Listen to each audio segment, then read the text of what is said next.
Hello everyone, मेरा नाम है असिस्टेंट प्रोफेसर नरेश कोरी और आप देख रहे हैं मेरा YouTube channel thermal engineering lecture series. दोस्तों, हीट ट्रांसफर के यूनिट 5 के लेक्चर नंबर 5 की तरफ चलते हैं, जिसके अंदर मैं आज आप लोगों को बेसिक टर्मिनोलॉजीज पढ़ाने वाला हूं, जिसके बेस पर हम लोग हमारी दो नेक्स्ट थियरी पढ़ने वाले हैं।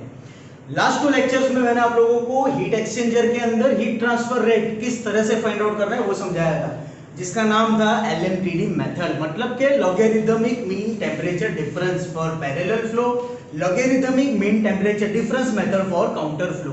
दोनों मेथड के अंदर काफी सिमिलरिटीज थी, सिर्फ एक प्लस और माइनस साइन का डिफरेंस था, बाकी फार्मूला सेम था, प्रोसीजर सेम थी।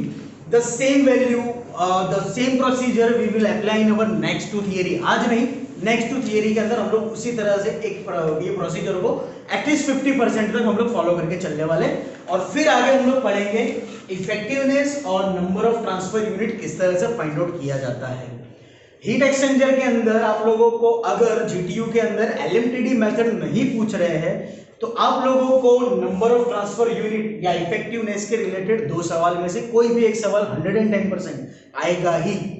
इफेक्टिवनेस फॉर पैरेलल फ्लो और else effectiveness for counter flow, दोनों सवाल 7 मार्क्स के हैं। दोनों सवाल इंपॉर्टेंट है, दोनों सवाल के फॉर्मूला आप लोगों को याद करना है, क्योंकि इसी सवाल के बेस पर आपको थियरी के साथ साथ एग्जाम्पल भी पूछा जा सकता है। एग्जाम्पल भी 7 मार्क्स के लिए आएगा, मतलब थियरी इंपॉर्टेंट है, फॉर्मूला इंपॉर्टेंट है। आज मैं आप लोगों को जो 3 बेसिक टर्म्स पढ़ाने वाला हूँ, एक है capacity ratio, effectiveness for the heat exchanger and the last one is number of transfer unit for the heat exchanger. ये तीनों बेसिक टर्म जीटीयू में आज तक पूछे नहीं गए, लेकिन आप लोगों के लिए इंपॉर्टेंट इसीलिए है क्योंकि ये टर्म्स या तो आप लोगों को गेट की एग्जाम में पूछे जा सकते हैं, या तो फिर आप लोगों को कोई भी कॉम्पिटिटिव एग्जाम के अंदर पूछे जा सकते हैं। इसमें से कोई भी एक टर्म 1 मार्क्स के लिए, या इसमें से कोई भी एक फॉर्मूला 1 मार्क्स के एग्जाम्पल के लिए आप लोगों को पूछा जा सकता है। इसीलिए ये बेसिक कंसेप्ट आप लोगों के लिए कंपलसरी अच्छी तरह से याद रखना जरूरी है। तो दोस्तों, इसको छोड़ना मत, इसको अच्छी तरह से तैयार कर लेना, रट्टा मार के मत करना, समझने की कोशिश करना, बेसिक कंसेप्ट के ऊपर ही है। शुरुआत करते हैं पहली बेसिक डेफिनेशन के साथ, that is capacity ratio. Capacity ratio is denoted by capital C। Capital C के साथ में आपकी कैपेसिटी रेशियो डिनोट की जाती है। अभी कैपेसिटी रेशियो क्या है तो आप फॉर्मूला देख सकते हो, C minimum by C maximum. मैंने पहले बोला था कभी भी डेफिनेशन बनानी है तो फॉर्मूला याद रखो, डेफिनेशन अपने आप बनेगी। यहां पर कैपेसिटी रेशियो की डेफिनेशन कुछ इस तरह से बनेगी, that the capacity ratio for heat exchanger is the capacity ratio for heat exchanger is defined as capacity ratio for heat exchanger is defined as the ratio of capacity, heat capacity, the minimum value of heat capacity to the maximum value of heat capacity, या फिर the minimum to maximum heat capacity value, the minimum to maximum heat capacity value is known as the capacity ratio for heat exchanger। Definition आप लोग थोड़ी सी well known है, chapter 2 याद करो, chapter 2 fin की एफिशिएंसी और इफेक्टिवनेस का फॉर्मूला। फिन की इफेक्टिवनेस का फॉर्मूला हम लोगों ने कुछ इस तरह से पढ़ा था, that it is the ratio of heat transfer rate with fin to the heat transfer rate without fin. मतलब कि आप लोगों के पास में मिनिमम और मैक्सिमम वैल्यू मिल रही है। इफ एफिशिएंसी का फॉर्मूला हम लोगों ने कुछ इस तरह से पढ़ा था, heat transfer rate with fin to the maximum possible heat transfer rate throughout the fin। Fin के अंदर हीट ट्रांसफर तो हो रही है, लेकिन हमको पता है कि किसी भी सब्सटेंस के अंदर, किसी भी ऑब्जेक्ट के अंदर हीट लॉस होने वाली है। इसीलिए हम लोग फिन के अंदर एक नॉर्मल वैल्यू पकड़ के चलते, प्रैक्टिकल वैल्यू कंसीडर करके चलते हैं। अगर आप प्रैक्टिकल कंडीशन को छोड़ दो, आइडियल कंडीशन को पकड़ के चलो, तो डेफिनेटली आप लोगों को 100% हीट ट्रांसफर मिलेगा, दैट इज इम्पॉसिबल। मतलब कि वो आपकी मैक्सिमम वैल्यू होगी। The same thing is over here. Minimum heat capacity ratio कितना है to the maximum possible heat capacity ratio कितना जा सकता है हीट एक्सचेंजर के अंदर, उसका रेशियो मतलब कैपेसिटी रेशियो। ये आप लोगों के लिए प्रैक्टिकल हो जाएगा, ये हम लोगों को वैल्यू मिलने वाली है, ये आप लोगों के लिए आइडियल कंडीशन बन सकती है। It is not an ideal condition, लेकिन ये आइडियल कंडीशन बन सकती है। आपको याद हो तो मैंने जब LMTD की मेथड समझाई थी, LMTD मेथड में फॉर एग्जांपल मान लो कि काउंटर फ्लो का जब टेम्परेचर डिस्ट्रीब्यूशन डायग्राम मैंने किया था, तो काउंटर फ्लो में टेम्परेचर डिस्ट्रीब्यूशन डायग्राम कुछ इस तरह से जाता है कि हॉट फ्लूइड का इनलेट टेम्परेचर यहाँ पर है और आउटलेट टेम्परेचर यहाँ पर है। काउंटर फ्लो है तो डेफिनेटली हॉट फ्लूइड का आउटलेट जहाँ पर होगा वहां पर कोल्ड फ्लूइड का इनलेट होगा और कोल्ड फ्लूइड का आउटलेट आपके हॉट फ्लूइड के इनलेट के साथ में होगा। ये टेम्परेचर डिस्ट्रीब्यूशन डायग्राम में मैंने आपको बताया था कि अगर आइडियल कंडीशन है तो कोल्ड फ्लूइड का outlet temperature maximum heat gain कितनी करेगा, तो ये मैक्सिमम हीट गेन करेगा आपके हॉट फ्लूइड के इनलेट के टेम्परेचर तक। कब? जब हीट एक्सचेंजर के अंदर कोई एनर्जी लॉस नहीं हो रही, जब हीट एक्सचेंजर के अंदर कोई भी तरीके से लॉसेस नहीं मिल रहे, जिसको बोलते हैं आइडियल कंडीशन, जिसको बोलते हैं 100% एफिशिएंसी, दैट इज इम्पॉसिबल, जो कि पॉसिबल ही नहीं है। ठीक है, तो उसको हम लोग आप लोग मैक्सिमम कंडीशन बोल सकते हो, that is your ideal condition. लेकिन आइडियल कंडीशन के नियरर क्या जा रहा है, that is the maximum value. तो सी मिनिमम और सी मैक्सिमम मतलब heat capacity ratio for minimum to the heat capacity ratio for maximum is known as the capacity ratio for heat exchanger। ये हमारी बेसिक डेफिनेशन है। इसको हम लोग थोड़ा और क्लासिफाई करते हैं फॉर्मूला के बेस पर। Let's say that heat capacity ratio for heat capacity for hot fluid is given by mh into ch, where m is the mass of the hot fluid and small c is the specific heat of the hot fluid। सामने cold fluid के लिए mc into cc mass of the cold fluid multiply by specific heat of the cold fluid। Condition follow करनी है। Condition क्या follow करनी है कि अगर हीट कैपेसिटी हॉट फ्लूइड की ज्यादा है कोल्ड फ्लूइड की कंपेयर में, MHCH। अभी MHCH की जगह अगर आप लोगों को कैपिटल CH भी लिख दे ना तो भी सही है, यहाँ पर कैपिटल CC लिख दे तो भी सही है। कैपिटल C मतलब कैपेसिटी रेशियो, H आप लोगों के लिए हॉट फ्लूइड का सफिक्स में मेंशन कर रहा है कि हम लोगों ने हॉट फ्लूइड के लिए कंसीडर किया है। अगर हॉट फ्लूइड की हीट कैपेसिटी कोल्ड फ्लूइड के कंपेयर में ज्यादा है तो कैपेसिटी रेशियो का आंसर क्या बनेगा, that capacity ratio is given by MCCC divided by MHCH। Value का समझो, हमारा फॉर्मूला क्या है, C minimum to C maximum, capacity ratio minimum to the capacity ratio maximum. आपके पास में कौन सी कंडीशन है कि हॉट फ्लूइड की हीट कैपेसिटी ज्यादा है कोल्ड फ्लूइड के कंपेयर में, मतलब सीधी सी बात है कोल्ड फ्लूइड की हीट कैपेसिटी कम हो गई तो ये सीसी जो होगा वो आपकी मिनिमम वैल्यू बनेगी, तो हम लोगों ने न्यूमरेटर में रख दिया। MHCH आप लोगों के लिए मैक्सिमम कंडीशन बनेगी, according to formula C maximum बनेगा आपका MHCH। क्लियर? रिवर्स कर दो, अगर आप लोगों का कोल्ड फ्लूइड उसकी हीट कैपेसिटी ज्यादा है, CC is greater than CH, hot fluid के कैपेसिटी से कोल्ड फ्लूइड की हीट कैपेसिटी ज्यादा है तो फार्मूला उल्टा। यहां पर आपका C मिनिमम क्या बन रहा है, MHCH, तो MHCH आ गया C मिनिमम की जगह। C मैक्सिमम क्या बन रहा है, MCCC, तो MC into CC, heat capacity for cold fluid. Clear? तो फार्मूला इस तरह से बना लिया, ध्यान रखना, इतना याद रखो, बेसिक कांसेप्ट याद रखो, आपका फार्मूला बन जाएगा। अगर आपके पास में काउंटर फ्लो हीट एक्सचेंजर है और काउंटर फ्लो हीट एक्सचेंजर के अंदर आपके पास में पहली कंडीशन मान लो ये है that CH heat capacity for hot fluid is greater than CC, मतलब कि ये वाली, तो आपका हीट ट्रांसफर कितना बनेगा, that Q is equal to C minimum. Basic formula कुछ इस तरह से आता है that Q is equal to C minimum heat capacity minimum to the basic temperature difference THI minus TCI। तो C मिनिमम कितना है हमारे पास, MC into CC, C minimum MC into CC into temperature difference. सामने दूसरी condition, अगर cold fluid की heat capacity ज्यादा है हॉट फ्लूइड की कंपेयर में तो यहां पर आप लोगों के लिए C मिनिमम क्या था, MH into CH, MH into CH मतलब कि वही फॉर्मूला है, Q is equal to capital C minimum THI minus TC। Clear? तो हीट ट्रांसफर रेट भी आप लोग फाइंड आउट कर सकते हो हीट कैपेसिटी रेशियो के बेस पर। बाय चांस कभी एग्जांपल में रिवर्स में आपको पूछते हैं ना, अगर ऐसा हो सकता है कि आप लोगों को CH और C मिनिमम दे दे या तो CC और C मैक्सिमम दे दे, तब आपको सिर्फ ये फंडा याद रखना है और बोल देंगे कि भाई heat capacity heat transfer rate find out करो। तो यहाँ पर आपको इतना पता होना चाहिए कि हीट कैपेसिटी है, हीट कैपेसिटी अगर हॉट फ्लूइड है तो capital CH, heat capacity cold fluid है तो कैपिटल CC, और यही फॉर्मूला आप लोगों को अप्लाई करना है। ठीक है? नेक्स्ट इफेक्टिवनेस, जिस तरह से फिन की इफेक्टिवनेस थी बिल्कुल उसी तरह से यहाँ पर हम लोग हीट एक्सचेंजर की इफेक्टिवनेस फाइंड आउट करेंगे।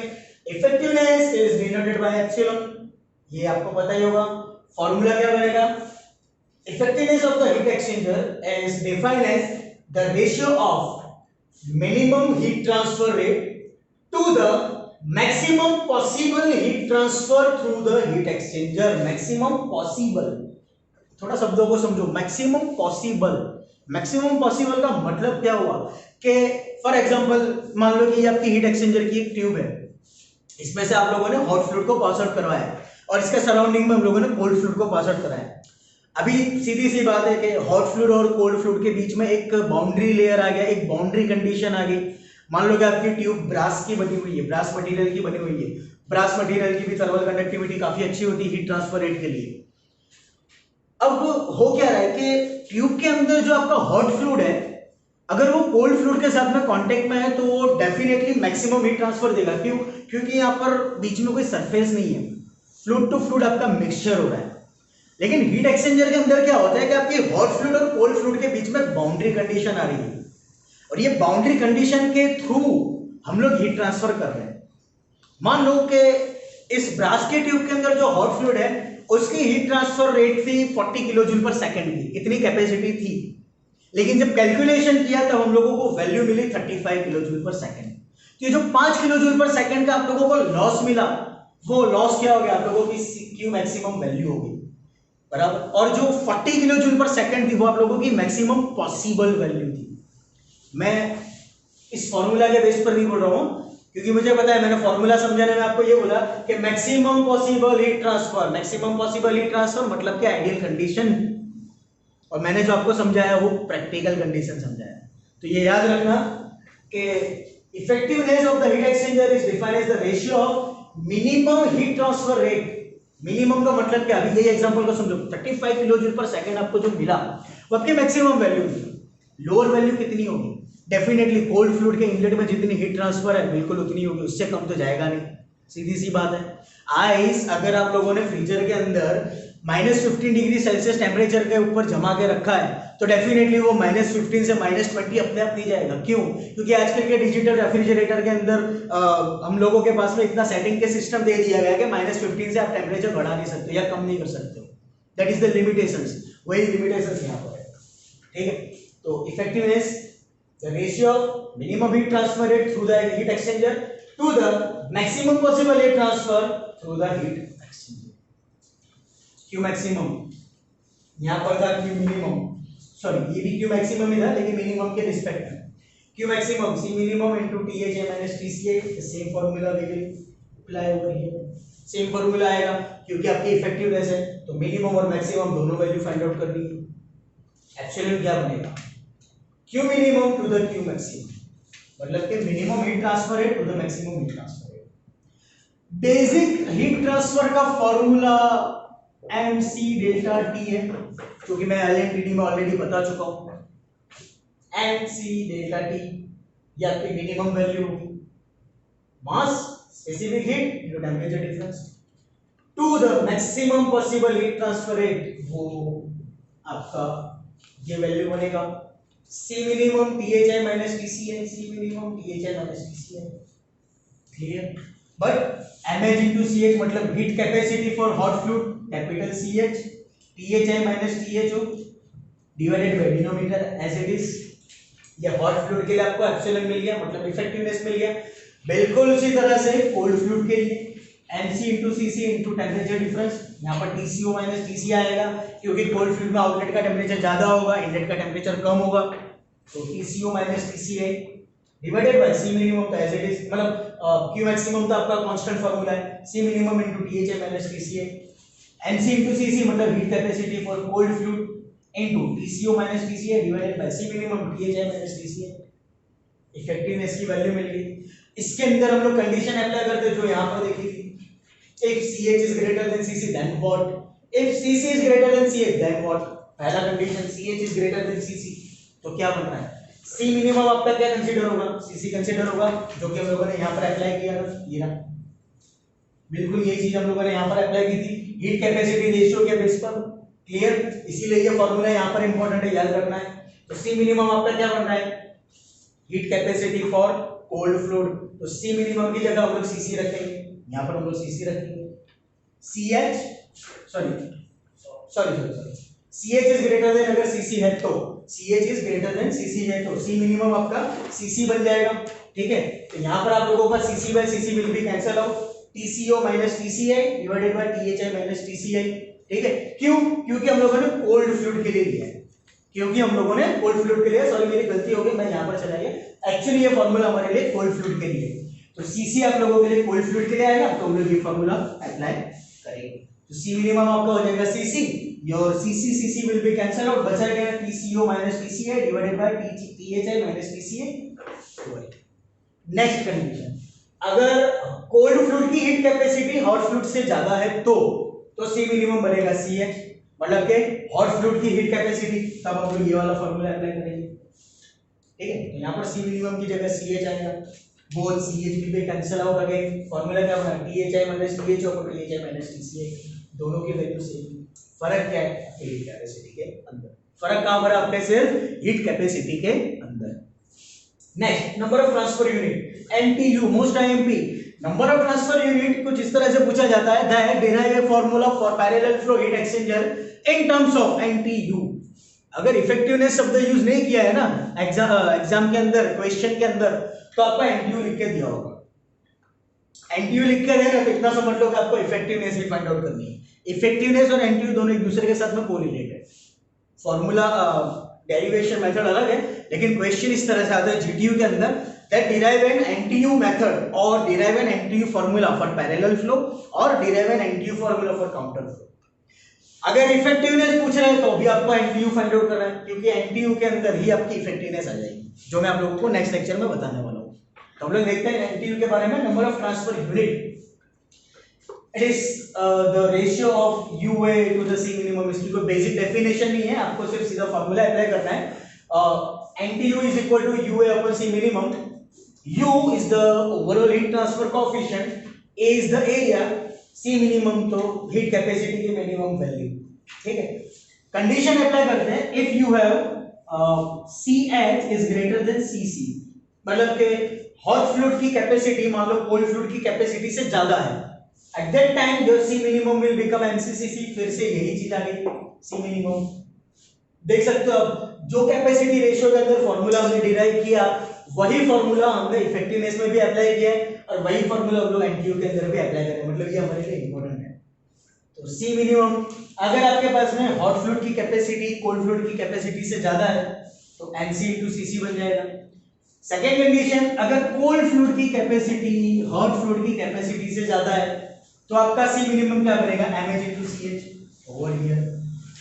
ठीक, मतलब कि आप इस फॉर्मूला को कुछ इस तरह से लिख सकते हो, UA अपॉन CC, और इस फॉर्मूला को इस तरह से लिख सकते हो, UA upon CH। Clear? Maximum condition ideal condition के नियरर होती है, कभी भी आइडियल कंडीशन नहीं होती है, ये याद रखना। बेसिक टर्म्स थे, बेसिक फॉर्मूला थे, इसके बेस पर कभी भी GTU में कुछ पूछा नहीं गया, लेकिन इसके बेस पर दो थियरी जो नेक्स्ट लेक्चर के अंदर मैं समझाऊंगा, नेक्स्ट लेक्चर में एक थियरी समझाऊंगा, पहले पैरेलल फ्लो के लिए, फिर मैं इफेक्टिवनेस की थियरी चलाऊंगा काउंटर फ्लो के लिए, दोनों थियरी 7 मार्क्स की है। आई होप दोस्तों कि आज आप लोगों को इस लेक्चर में समझ में आया होगा। अगर कोई क्वेश्चन हो तो मुझसे जरूर पूछेगा। Thank you so much.